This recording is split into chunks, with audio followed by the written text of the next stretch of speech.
existe uma série de forças emergindo na sociedade que quando a gente chegou para organizar esse projeto, a gente saiu puxando elas, né, para ele poder crescer e metabolizar nessa cidade, né, e se reproduzir nessa cidade. Não só essa população querendo viver a rua, viver a cidade, mas essa população que começa a lutar pela cidade que ela quer.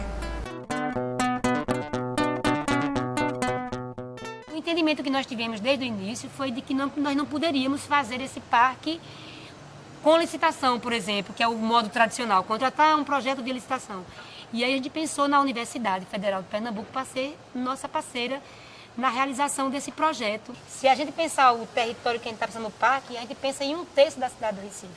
Nós temos 3 produtos contratados com a Universidade Federal de Pernambuco. Nós temos o conceito do parque, que já está pronto. Nós temos o projeto básico de um trecho piloto, que vai de Santana ao Derby. E temos o que para mim é mais importante, a proposta urbanística para toda a região, que posteriormente vai dar numa legislação urbanística que vai ser votada pela Câmara de Vereadores. Isso para mim vai ser o grande legado do parque. De um projeto de um parque, ele se provou ser um projeto que tem uma capacidade de planejar a cidade, né, de transformar a cidade.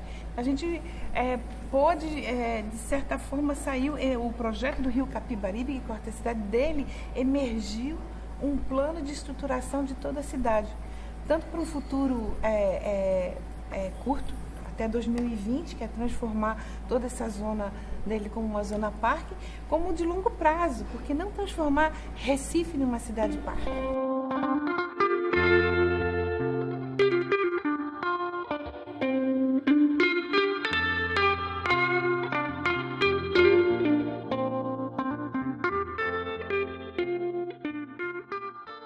O INCIT, ele realmente se preocupa em produzir conhecimento de uma forma inovadora, entende? Com um formato inovador. Não estamos desenvolvendo simplesmente um projeto urbanístico com base em estudos e levantamentos de dados, mas um projeto que ouve a cidade. Então nós desenvolvemos oficinas que foram workshops envolvendo a população, estudantes de graduação, de pós-graduação.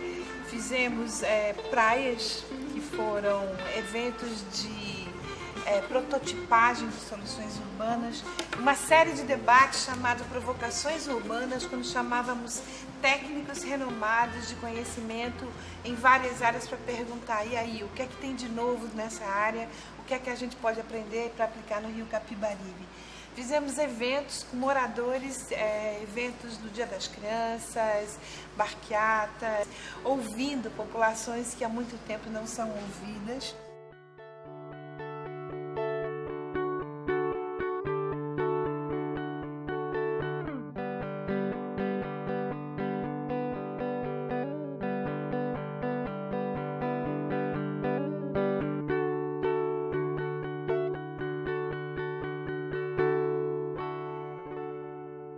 O primeiro objetivo e o primeiro desafio para o parque era justamente encontrar o lugar. É lógico que todo mundo entendia que o rio é essa estrutura que divide e que conecta a cidade ao mesmo tempo, mas ninguém tinha noção dos espaços disponíveis ao longo da margem do rio. Porque esses espaços, ao longo do tempo, foram se tornando cada vez mais segregados, então a noção assim, do que é que existe de espaço disponível ao longo do rio, esse resgate desses espaços que foi o primeiro momento importante do parque. Como esse lugar aqui, que é um lugar que a maioria da população não conhece, mesmo que seja junto de umas avenidas mais movimentadas da cidade, está só a 50 metros de distância, mas é um espaço segregado. Essas intervenções, esse resgate dos espaços ao longo do rio, não necessitam de uma infraestrutura muito pesada.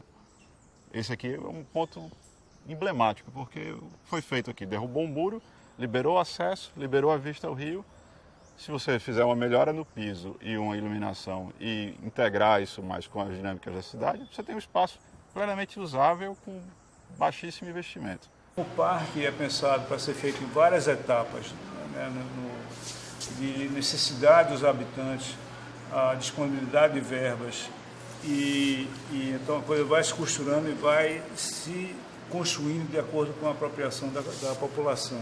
Então essa Praça do Baobá, nesse momento, é uma área assim, de grande entusiasmo para que a população se aproprie desse espaço de uma maneira muito rica e diversificada como lazer, uma nova área de lazer, a grande janela para o Capibaribe. O Recife é uma cidade que o metro quadrado já está ficando muito caro, onde a oferta de terreno é muito pequena. Então o gancho é descobrir que eu não preciso ter uma pista de Cooper dentro do meu apartamento e pagar mais caro por isso. Eu tenho que morar próximo a uma área de lazer boa. Como a equipe é multidisciplinar, era buscar espaços onde houvesse não só a disponibilidade de terreno, mas que houvesse atrelado a isso um impacto grande na sociedade, de transformação de sociedade, de romper as barreiras que existem hoje em dia na cidade entre margem oeste e margem leste. Atrelado a isso também ao levantamento que foi feito extensivo sobre fauna e flora, de identificar locais onde houvesse uma sinergia de todos esses fatores. Uma possibilidade única, tá, de você lidar com profissionais de várias áreas. Tá? Então é um ensinamento, né, porque de repente tem a minha ideia que ela não é exatamente boa e ela é substituída pela do colega de uma outra área, enfim. Uma família que se forma para pensar a cidade. Você está envolvido com todo o processo. Na hora que você está envolvido com todo esse processo, de conhecer cada etapa, cada fase, cada pesquisa, sua cabeça se abre e você tem muito mais um arcabouço para conseguir projetar de forma mais consciente, de forma mais localizada, tentando envolver muito mais a semântica do lugar do que se você estivesse vinculado apenas a uma linha profissional, de, sei lá, um grupo de arquitetos montando um projeto e você não teria esse olhar tão complexo e completo do que é sentir a cidade, descobrir a cidade e intervir sobre a cidade. Esse projeto ele tem a possibilidade de devolver para a população, de resgatar essa relação que existe com o rio. Tá?